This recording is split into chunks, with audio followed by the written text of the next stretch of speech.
Assalamualaikum warahmatullahi ta'ala wabarakatuh. Very pleasant morning to all. Yang berusaha Puan Azmi, Registrar of the UiTM, Puan Alfina Bakar, Chairman of the 19th International Conference for Universities Administrators 2018, and also distinguished guests. I would like to express my sincere thanks to UiTM for inviting me today for this session. Indeed, it's a great pleasure to see all of you, and in fact, it has been my hope that one day I'll be able to share with all of you all the things that we have done at Tenaga Nasional in terms of talent management.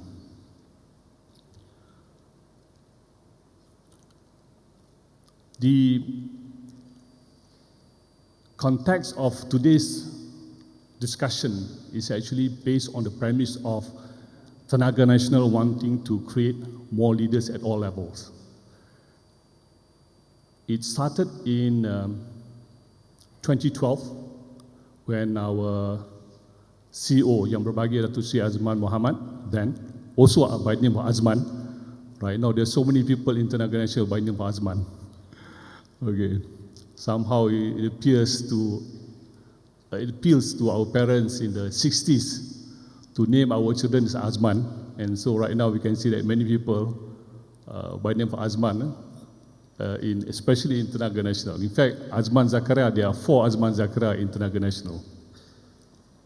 Okay, coming back to the point where I was saying about Datuk Sri appointed as the CEO. Before his appointment, there was also this strong push for external talent to be the CEO of Tenaga. Maybe I can share you, before that, the previous CEO was an external candidate coming in 2004 and concluded his services in 2012. So at the beginning of 2012, at the mid of 2012, we need to find a new CEO. So there was a strong tussle then, there was a strong undercurrent from various sides to get external talent to lead Tenaga Nasional. But also at the same time, there was also a very strong push from union and also from staff to have internal talent to lead Tenaga Nasional. So to make the story short, Datuk Sri was appointed despite being the underdog candidate. So upon his appointment as the CEO of Tenaga Nasional, he made a promise to himself that after this, there will be a surplus of talent in Tenaga Nasional to lead this organization. And on top of that, the surplus of talent will not be of benefit only for Tenaga Nasional, but also to other GLCs, Malaysia, regional, and perhaps global. He had this intention of seeing some of the leaders in Tenaga Nasional to lead organizations outside of Tenaga. He said, why can't we have our people to lead Coca-Cola, Amazon, and all those companies out there in the world? So he said, Azman, you have this task of bringing up the level of leadership in Tenaga. Of course, maybe a bit of my background, which has already been shared by Puan just now. In terms of my background, it has always been Tenaga has always been an engineering company, and as you know, we sponsored many engineers in those days, so I spent 7 years as an engineer. And I realized that there was a time that I need to switch from being an engineer to something which is softer in terms of skills. And I move on to Yayasan Tenaga Nasional. And kind of like love at the first sight, when I was given the opportunity to lead Yayasan Tenaga Nasional. And I stayed there not just for 1 year, 2 years, but I stayed there for 20 years. So being there for 20 years, I kind of like enjoyed my life over there. Every year you get overseas trip to go and visit the students. And, you have the chance to allocate money for students abroad, locally, Uni 10. So life was very comfortable.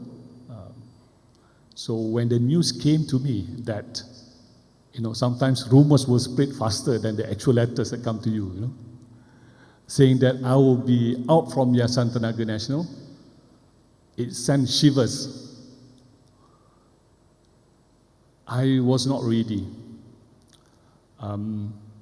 Eventually, I was called in by Datuk Sri, and he said, Azman, I think you have been at Yayasan Tenaga Nasional for many years already. It's time for you to move out. I said, this is not something which is very good to hear. But I said that I asked for justification. In fact, Datuk Sri was kind enough to give me this explanation. He said, Azman, you've been there for too long, and I think that it's time for you to move out. See, I'm going to be I'm going to start something what we call as transformation for Tenaga, and we need to have a big buying in from staff of Tenaga Nasional. Then I could not make sense of how I'm going to be part of that equation. And he said to me, Azman, you have been in Yayasan Tenaga Nasional for the last 20 years. And we have 5,000 executives in Tenaga. We have 36,000 altogether. Out of 36,000, 5,000 of them are actually staff of, 5,000 of them are executives. And he said, Azman, 5,000 executives in Tenaga Nasional. And do you know that out of these 5,000 executives, 1/3 of them were your scholars before? It dawned upon me that, wow, I never knew that, there were so many of them in Tenaga Nasional. So he said that right now, in the midst of this transformation, if I were to tell to these 5,000 executives about transformation of Tenaga Nasional, I'm not so sure whether they will buy or not my idea.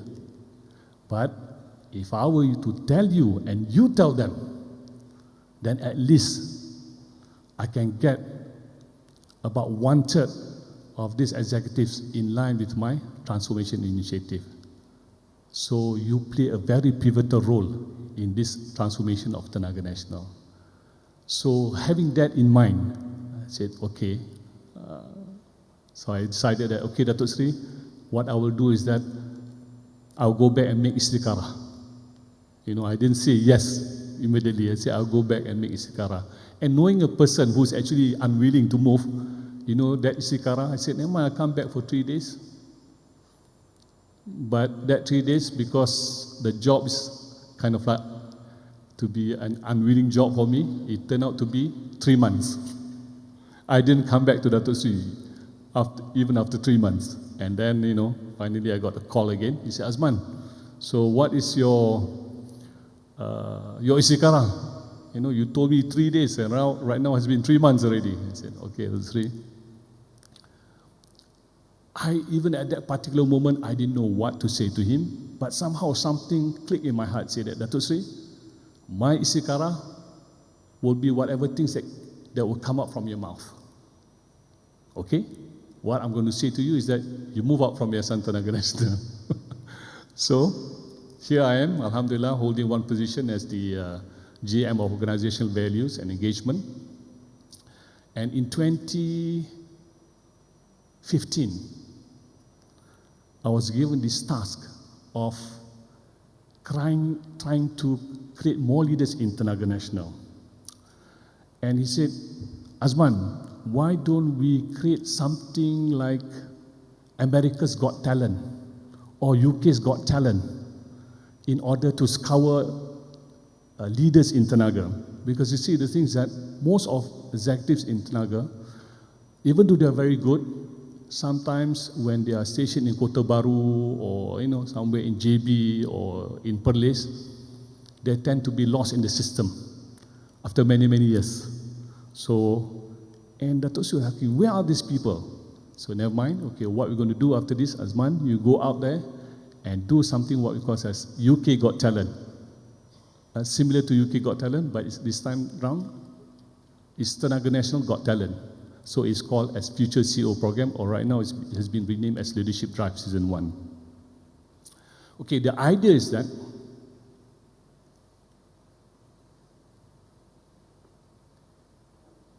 how should I do this? All right. The idea is that for us to look for talents without regard of gender, without regard for KPI, without regard of discipline,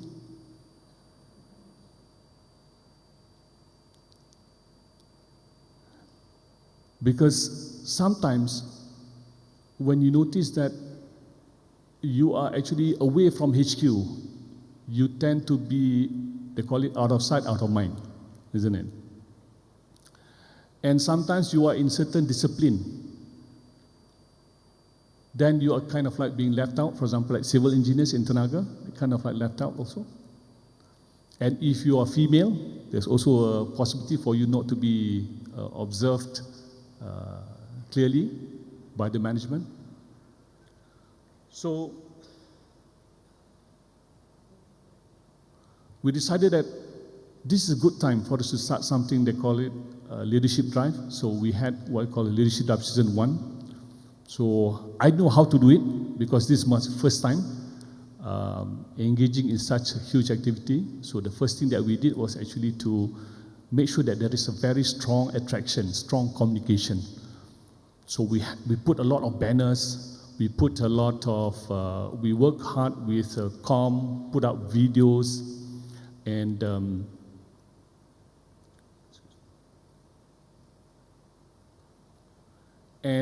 we also had this grand launching whereby we invited all those people in Tenaga who are interested to come in and to hear the first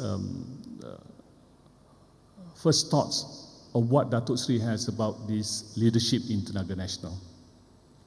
So there was a lot of excitement, internal and also external. I put on my Instagram and also my Facebook, and some of my ex-scholars who left Tenaga National earlier, and then suddenly when we saw that, wow, this is a leadership drive coming on in Tenaga National, we said, Azman, wow, there's a lot of things going on in Tenaga National. I wish that I could have stayed much longer to enjoy this kind of activity or privileges.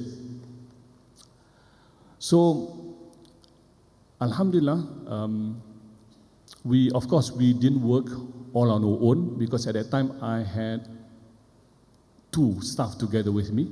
So I managed to get the assistance of a consultant. So after this advertisement and on the appointed day, we asked, we sent out invitation to all those who are interested, and we have like 10 questions. It's kind of like audition. So we send out questions, 10 questions, and they are supposed to choose one question and prepare a 10-minute audition. 10-minute audition in front of panel of judges. And in terms of judges, consultant was saying that, okay, Azman, what we need to do is actually to get some celebrities to be judges, just to make sure that, we can get a lot of people to attend, to participate. So they were suggesting like, Datuk Sri Vida, they suggested Nilofa. Wow, I said, being new, I went to Datuk Sri and said, Datuk Sri, consultant was suggesting that, we use Nilofa, Datuk Sri. Oh, they kata, Azman, we're going to spend a lot of money on this one, be careful on that. So make sure that, we spend our money wisely. So I didn't know where to go to. And then I realized that, mashallah, I have a lot of students all around the world. So I said, why can't I? And these are, some of them are actually, they graduated from MIT, Stanford, Berkeley, Oxford and Cambridge, and right now they are industry leaders. Why can't I invite them? So I invited some of my ex-scholars to be the judges, and one of the judges is actually Tan Sri Zaidi Laiden, because he was actually ex-Tenaga, and he said, okay, never mind, Azman, I think I would like to participate and see how it goes this time, because I think I also like to learn. So this panel of judges, maybe 3 or 4 of them, and they came in and they talked about leadership topics for 5 to 10 minutes, and then after that they had to wait outside and we'll decide whether yes or no. So the camera will follow, and then And then when the announcement was made, so we wanted to capture their assignment, so the camera also captured their assignment and say, okay, you move on to the next level, that kind of thing, just to make sure that the assignment's there. The first part was audition, and then we saw many good talents in Tenaga Nasional, alhamdulillah. And then after that, they move on to the second part, which is, oh, sorry.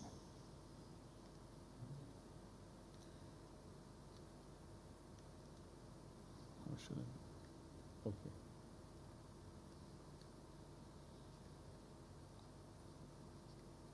Oops. How can I move this one back? Can I get some help with? Saya nak masuk balik slide yang first one yang macam.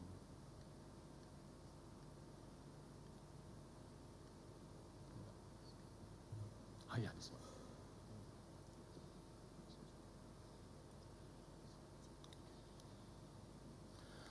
And then after that, they went for group. They went for group work, and then after the group work, we also noticed how they behave in the. They behave in a small group of 5 and 6. We gave them questions with regard to renewable, with regard to the future of energy. So we want to see them how they behave. And then once they pass that level, group work level, and then we take them to, we ask them to do what we call a HA, Harrison Assessment. Then we can get the details of their, what are their traits in terms of their desirable traits, what are their essential traits, and what are the traits that they like to avoid. And then after that, we shortlisted them again, and then we called them in for the CBI, competency-based interview. So when the first time when we did this leadership drive, we noticed that the numbers started at about 670 as it went along the line from shortlisting, audition, group work, HA, and also CBI, competency-based interview. The number went down from 670, and in the end we had, for the first group, we had close about 39 of them. So that is for the leadership drive season 1. So it was quite an assignment for us. After 3 to 4 months, from the size of about 670 sample, we came up to about 39 of them. And then we also started with leadership drive season 2, and then we got another 12. So from this exercise, I learned so many things. I learned so many things because I'm a person who is actually not from the HR background. And I learned that, mashallah, if you to look at all those 9 steps of HR, from the time that you do the attraction, you do the selection, you do the onboarding, you do the deployment, development, engagement, performance monitoring, and also succession management, all these 9 steps, I realized that, mashallah, I did so many things wrong. But again, these are the learning points for us, because I think that in any talent management, what we have in the books are just theories.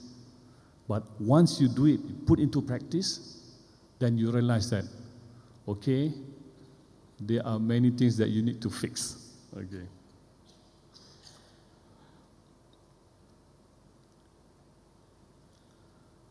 So after I've selected this group of people, okay, what did I do with them? First of all, I did onboarding. Of course, the normal onboarding would be in Tenaga Nasional. We just place them in ILSAS for a few days. And then after that, we'll send them to various stations. But this time around, I want to create something special. So I got this group of people. We went together to Brunei.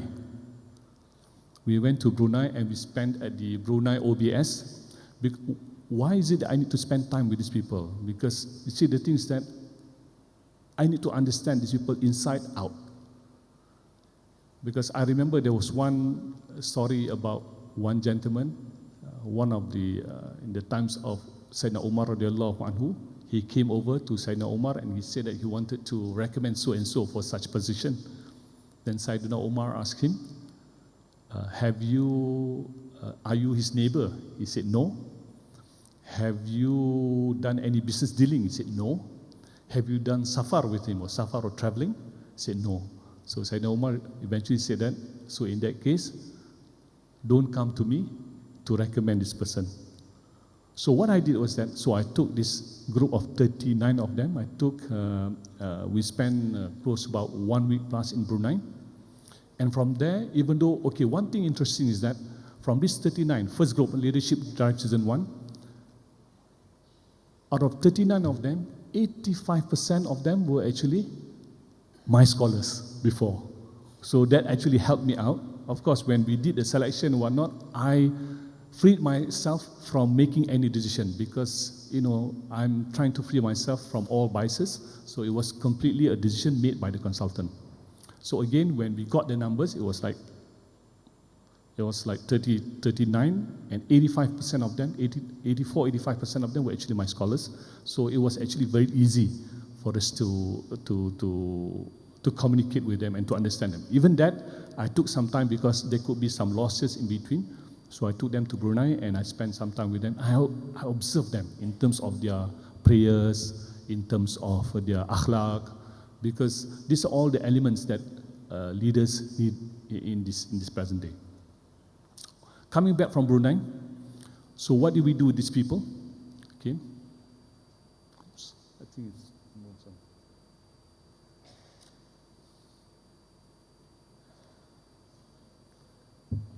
Yang slide dulu lagi.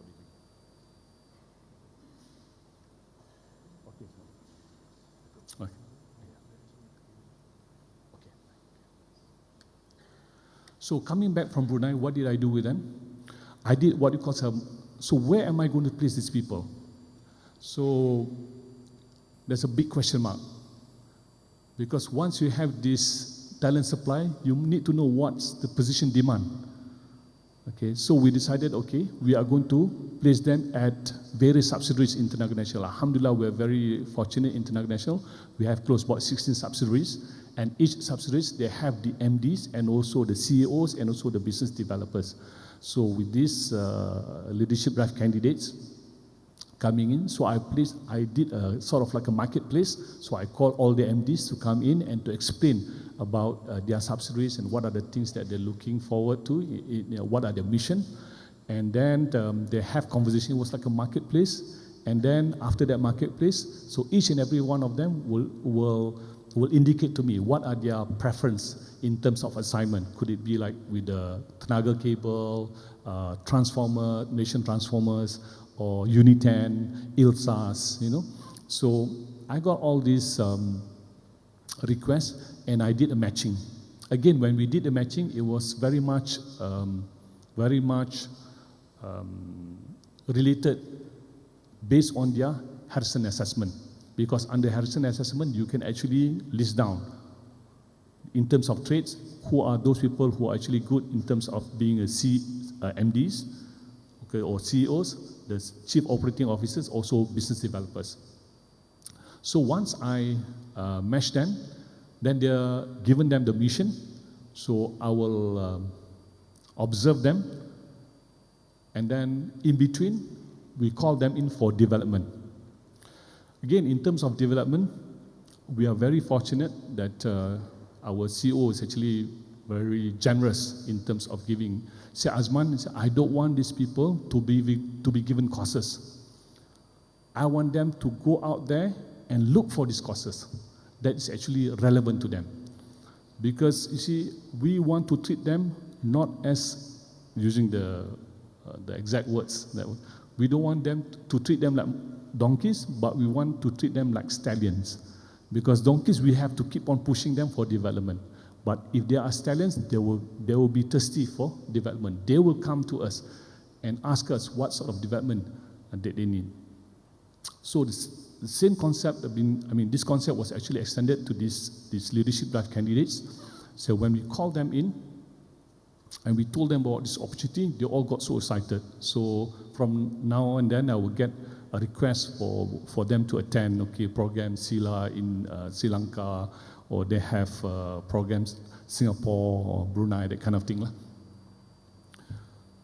And on top of that, those people who do not have any MBAs, will give them the opportunity to do MBAs. So it's not just MBA at Uni10, but MBA with collaboration between Uni10 and also Melbourne Business School. So it's on a part-time basis. So they did 1.5 years of MBA. And then within that period, they had the opportunity to spend 6 weeks in Melbourne. So that was actually quite an attraction for them. Coming back,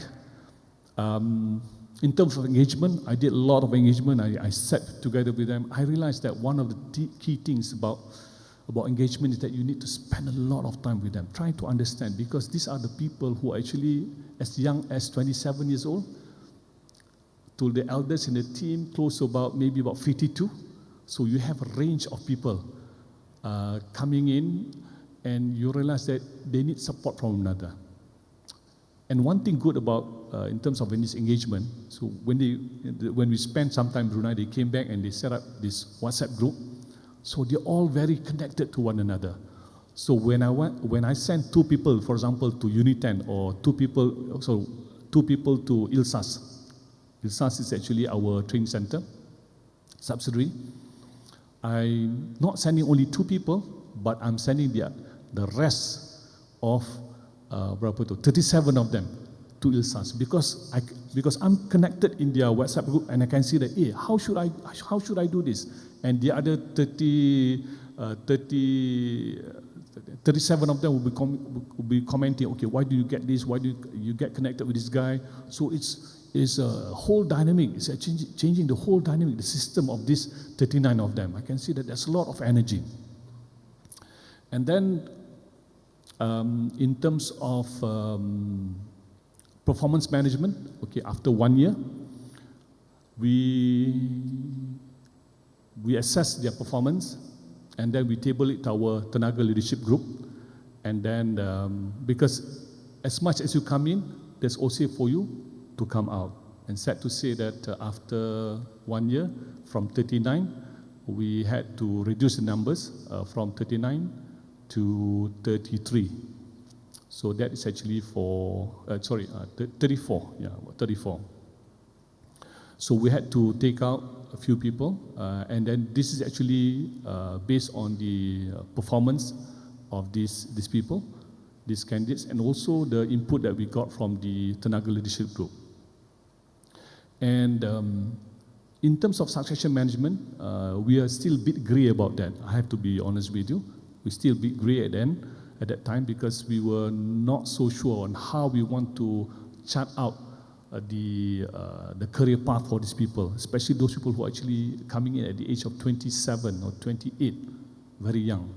And then on top of that, maybe I can add a bit more. For some of them were also given not just MBA at Uni10, also Melbourne. Some of them were given opportunity to do their MBA at Ohio University, which is actually one of the universities that used to have close collaboration before. Okay, then we started with these numbers. We started Leadership Drive Season 2, and you know what happened? The numbers dwindled. We saw initially it was like 670 plus applying, and then suddenly we see that, wow, it's like 300 plus applying. And then it's all like almost half and half and half. And then when we came to the actual number itself, it turned out to be not like 15, because we got like, not like 20, but we got only 12. So 39 in the beginning, successful candidates. Season 1, we have 12 successful candidates for Leadership Drive Season 2. So we noticed that there must be something that has to be done. Okay? Now, before that, when we realized that something got to be done, amazing thing is that we don't need to have big teams actually. Right now, the new HR is that we don't go to HR, the old HR international. We have recruitment, we have development, we have onboarding, we have engagement, we have succession management. Right now, the new HR has been split into HR of Center of Expertise, HR Shared Services, HR Line, and also HR Business Partners. So this is how we organize ourselves. And now with this, as a Chief Talent Officer, in the beginning, I thought I need to have many people. But Datuk Seri said, Azman, I'm going to give you only 1 or 2 people to work, to be your assistant. So right now, as a Chief Talent Officer, I'm proud to say that I have only like 4 staff with me. Okay, coming back to, so I gathered my team and said, look here, what can we improve ourselves? Okay, these are the things that I would like to share, and I think that this is very pertinent so that you don't make the mistakes like what we did.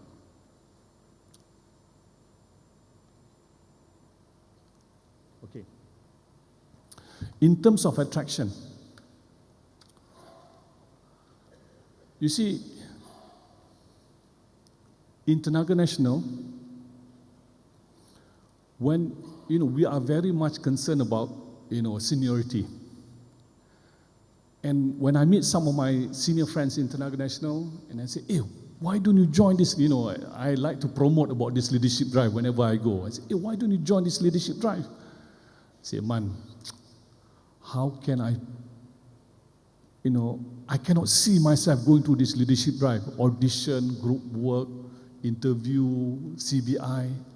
Because if I were to join this leadership drive, and together with me in this session is one of my staff, E12. E12 ni new entry lah. He's a head of department joining this leadership drive.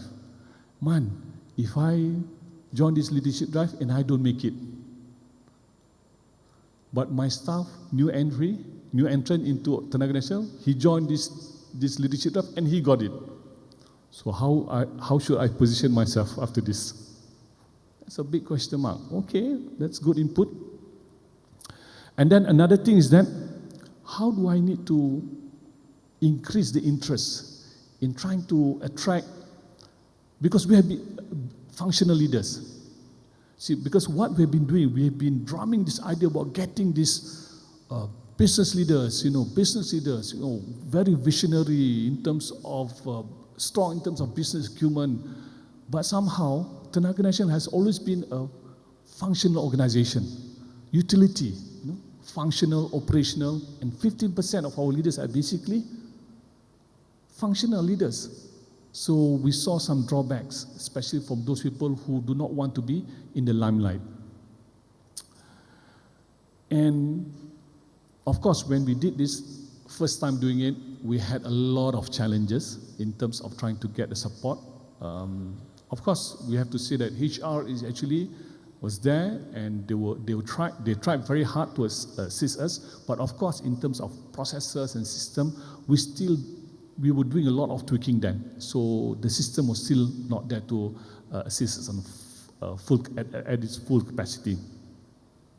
And another thing that we looked at under attraction is actually toning down this marketing of this leadership drive. Sometimes I think that what we did was that we oversell this leadership drive, because we put banners, posters, Datuk Sri's interview with me, interview with the talents, successful talents. And then, especially the young ones, they can be like, once they are selected, they felt as if that they are under the microscope of many. And then whenever they go to canteen, people will shout, hey, future CEO, So kind of like, wow.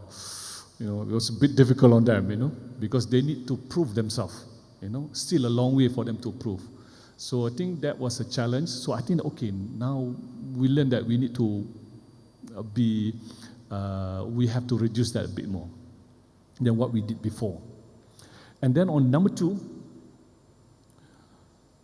in terms of the selection itself, we realized after season 1 and season 2, we cannot have the same process.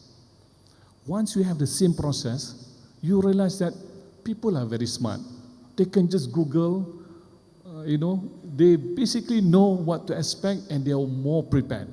So we realized that, inshallah, for the next leadership by season 3, we have to do it differently. And then, in terms of selection, okay, another thing that I would like to share with you, number 2, selection, and bullet number 2. So we have to present to the top management. Okay, of course, it was not me who's going to present. We asked a consultant to present to the top management.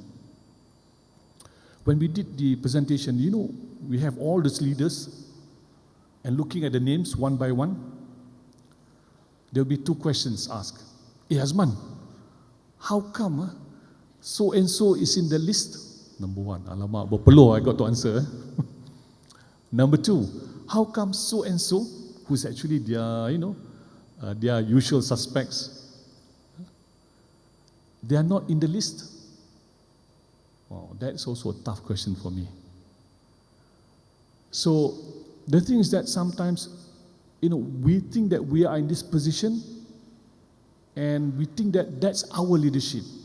And the problem is that once we tend to look at people based on our narrow leadership lens, it's going to be difficult, But that's the tendency of many leaders, because they think that, okay, I'm here because of all the experiences, so if you want to be at my place right now, you have to go through all the same experiences that I went through.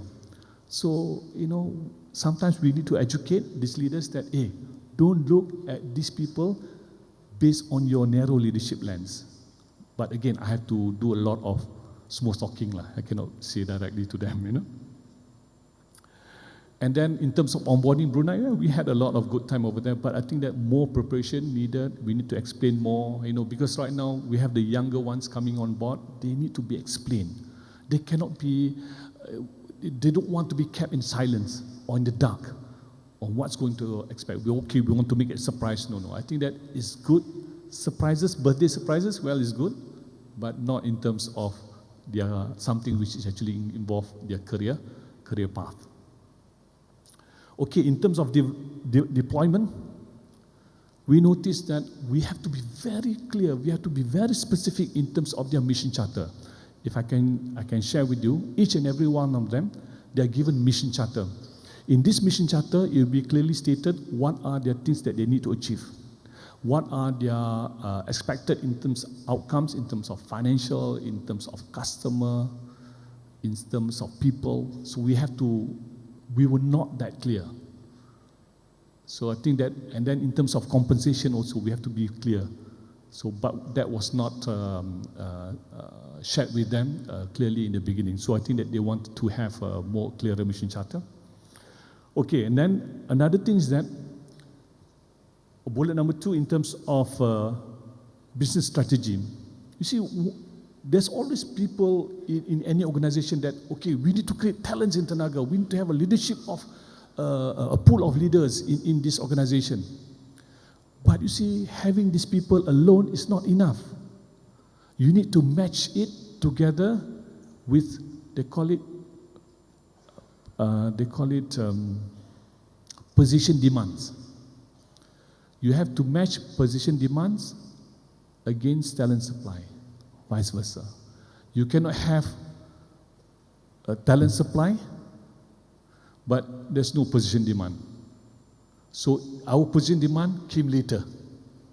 Okay, that is incorrect. I think that we need to make sure that, we must be sure, okay, these are all the positions that you need to come in, to be filled in, and these are the people that are ready. You have to do that matching first before you get this talent ready, because you can get these people so high up, but no place to go. And then another thing is that about deployments, that how you want to move these people around. As much as you have these people, okay, because Datuk Sri was saying to me, okay, Azman, you have these people, they are free under your jurisdiction to place wherever you want to. That is a very noble statement by our CEO. But in reality, before I can move one talent to another division, I have to go and do a lot of coaxing. Pujo, goso, I have to do this before I can move the talent. Okay, Azman, you can move these people, but not 10 meters away from me. Paying son saya kan. So it was a bit of a challenge, but again, that's reality.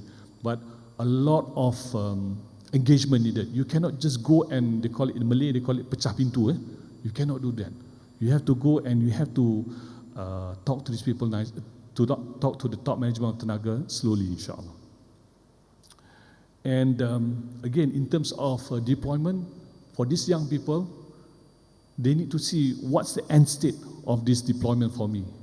Again, because the thing is that when you are under this leadership drive, you are not on this conventional way of doing things. See, when they are under this leadership drive, they look at their colleagues who are under the conventional way, going up their career ladder in the organization. But somehow, when they are under this program, leadership drive, they see that they have been placed at one assignment, and where am I going after this? Whereas they see that their friends coming from E12, E13, E means a position grade, E13, E14, E15, they can see a very definite path for them to go up this organization ladder. So how do you want to treat these people? Next, okay, all right.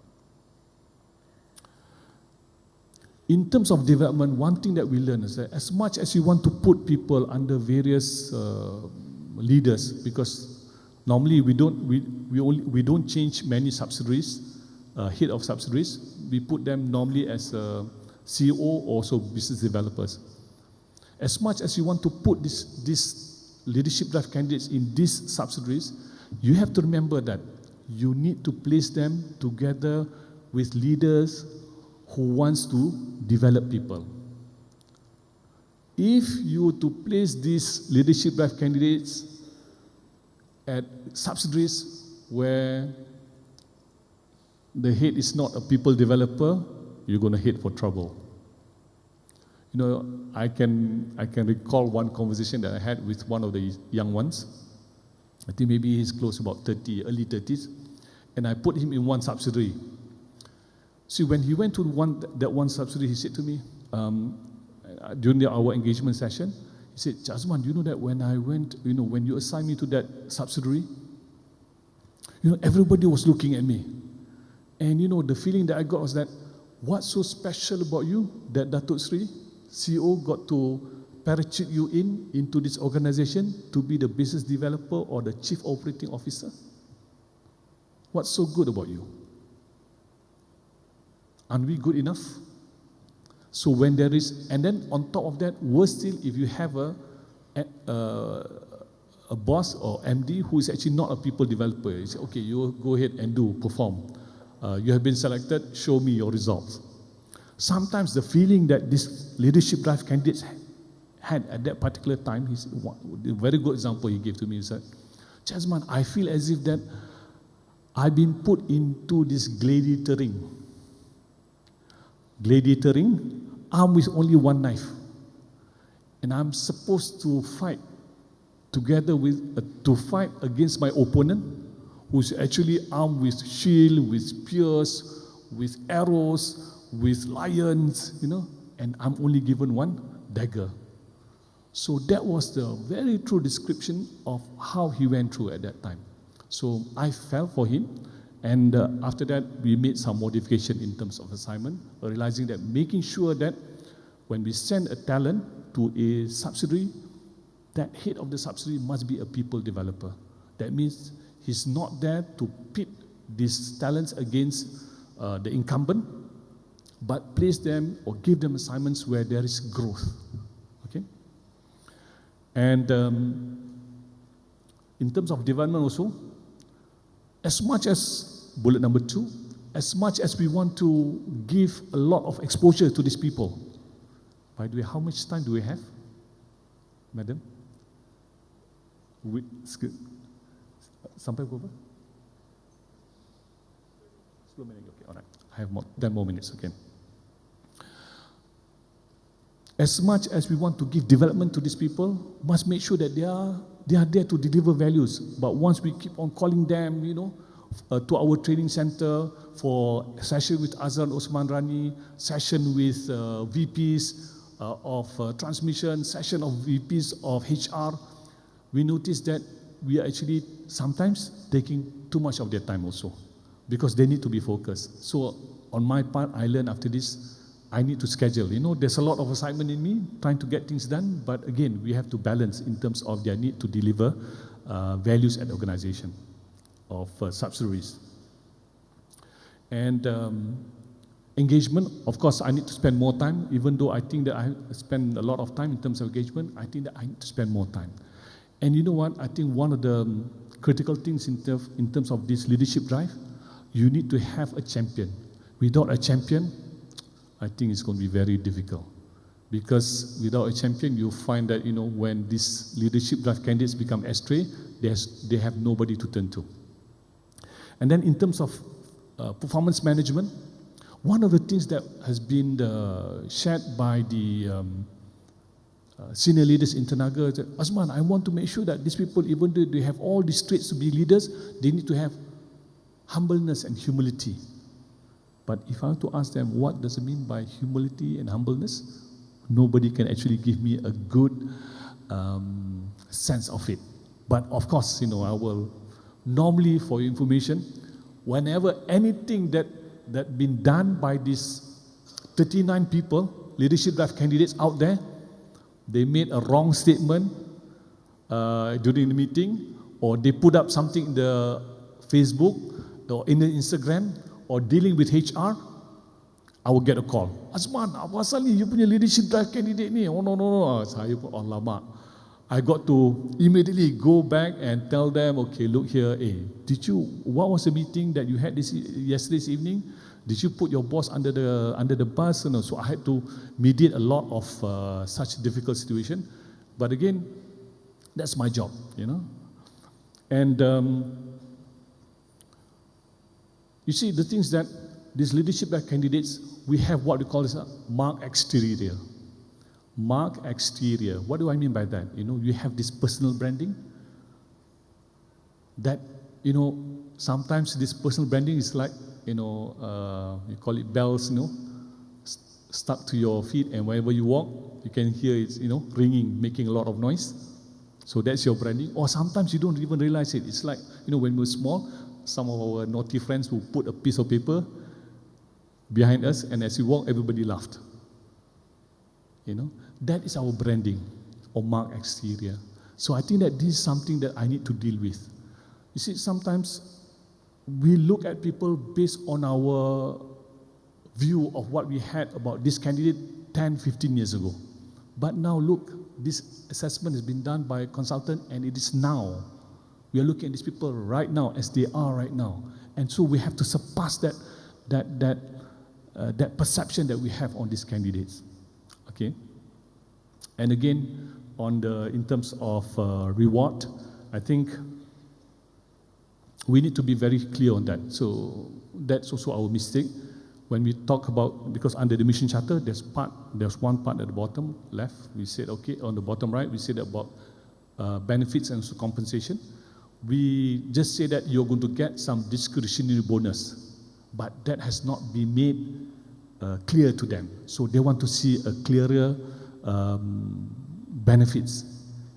And sometimes it's actually because our CEO has this flexibility to decide as to whom he wants to give. But again, the danger is that once you are under this leadership drive, this mindset of entitlement will come in. So when I wrote the other day to Datuk C asking for compensation, or they call it discretionary bonus for some of our leadership drive candidates, Datuk C said to me, Azman, I don't want these people to get discretionary bonus based on their entitlement. So if you want to get, it has to come from their various vice presidents. So again, that is something that we need to be very clear. Last but not least, in terms of the succession management, leadership drive is seemed to be separated from succession management because they don't see what's the end game of all these things. So we need to tweak on that. Okay, with all this knowledge that we have about leadership drive season 1 and season 2, we decided that we have to do something about leadership drive season 3. And when we came back and we set about some time to decide, because there are so many things that we need to fix. Definitely we cannot be doing this fixing in a very short period of time. So we went back to the idea of this 2080, looking at what are the 20% that we do will have an impact on 80% of leadership drive. So we decided that from attraction, onboarding, selection, development, deployment, say, okay, now what we're going to do is just focus on attraction. So we went to attraction. Look at attraction punya ni, and then what are the things that has caused concern? So many of them. So we cannot be addressing all of them. So again, the 2080 rule came into the picture. Okay, now we just look at 3 big things. We fix these 3 big things and see how it goes. We realized that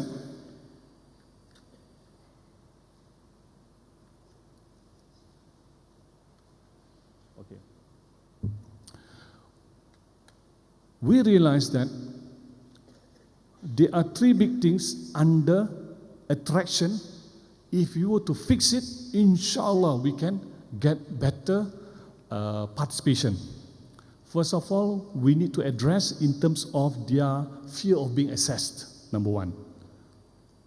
Number 2, we realize that they want to see what's the end game of all this leadership drive. Number 3, we need to address the fact that this is only for business leaders. So having these 3 things, we say, okay, now, in terms of these business leaders, we made a promise.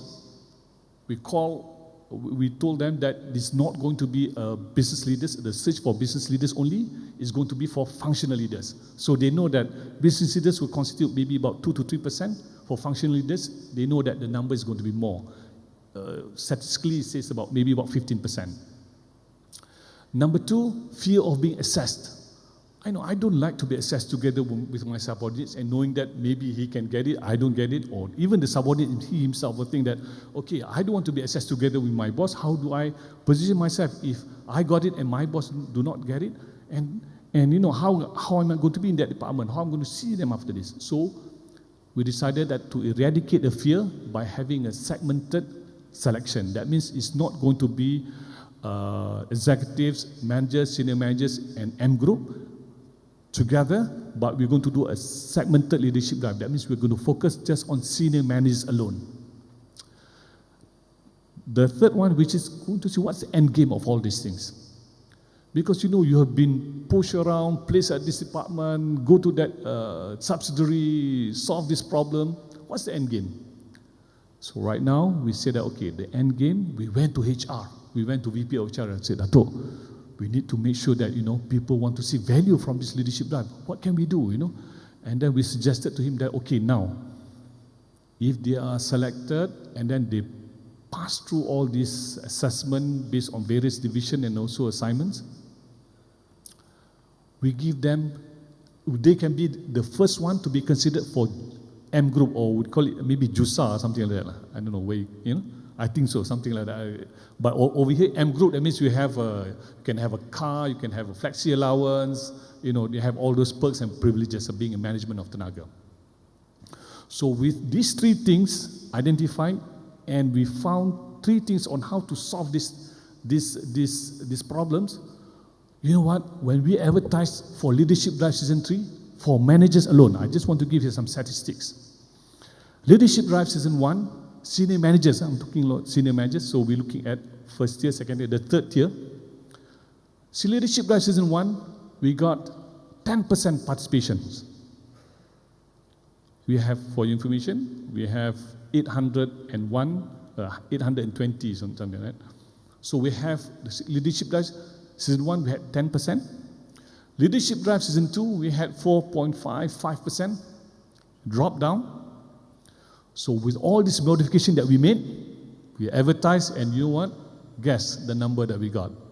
We got 65+% of senior managers wanting to step forward to be assessed for Leadership Drive Season 3, which is to me, alhamdulillah, was such a, to me, I felt it was great achievement by my team. And alhamdulillah, this is what we decided. For Leadership Drive, Season 3 is going to be different based on, the input that I shared with you just now. It's going to be a different one. So first, we have started Leadership Drive Season 3 recently. We are going to conclude anytime right now. We have already got all the names. Okay. For Season 3, what we did was that, okay, now, we shoot out to the invitation to all 800 of them. And we saw that close about 500 plus, which is about 65%, decided that they want to be considered. And then after that, when they say that they want to be considered, we ask them to do a Harrison assessment. And the Harrison assessment, we look, mashallah, what are the traits? Again, the traits that you have for leaders in UiTM will be different. The leaders that you have in other IPTs will be different. The traits that we have for Tenaga Nasional, for leaders in Tenaga Nasional will be different because these are your secret sauce. They call it secret sauce. So what we did is that we look at all the top management Harrison assessment. We look at those people who were successful under Leadership Drive Season 1 and Season 2, their Harrison assessment, looking at what are their traits in terms of desirable traits, their essential traits, and what are the traits that they avoided, group them up together, and use that as a template. So that is what we look at, or we look for in terms of looking at their potential. And then they are actually being assessed based on potential and also performance. I think that goes to the 9 performance matrix. For the 9 performance matrix, we look at the performance and also potential.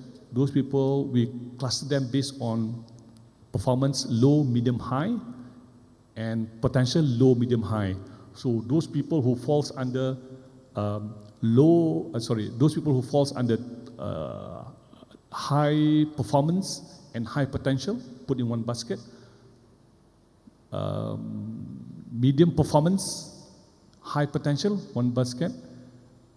High potential and mid performance will also put in one basket. So all of them grouped together, and this, alhamdulillah, we got close to about 340 plus. And this time around, we are not going to do that audition, calling them for a session where they talk for 5 to 10 minutes and do the group work. We say that we're not going to do that because the assessment is very short. So this time around, we decided to do what we call ACDC, Assessment Center and also Development Center. Assessment Center, Development Center is basically to assess them. We had sort of like simulation. It's a simulation. They are given one company to be revived, and they're given one CEO, one special officer, one consultant, and they will be confronted with issues. And we have union people coming in, simulation, this is all simulation. Union coming in, their supply was cut short, their factory got burned. All the simulations were done, and we see how they behave.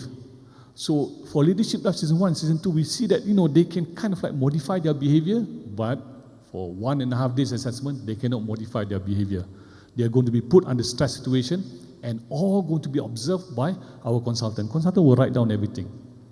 So, and they are measured in terms of their visioning, in terms of their business acumen, in terms of their collaboration, planning, taking action. So these are going to be assessed, and alhamdulillah, we have already seen,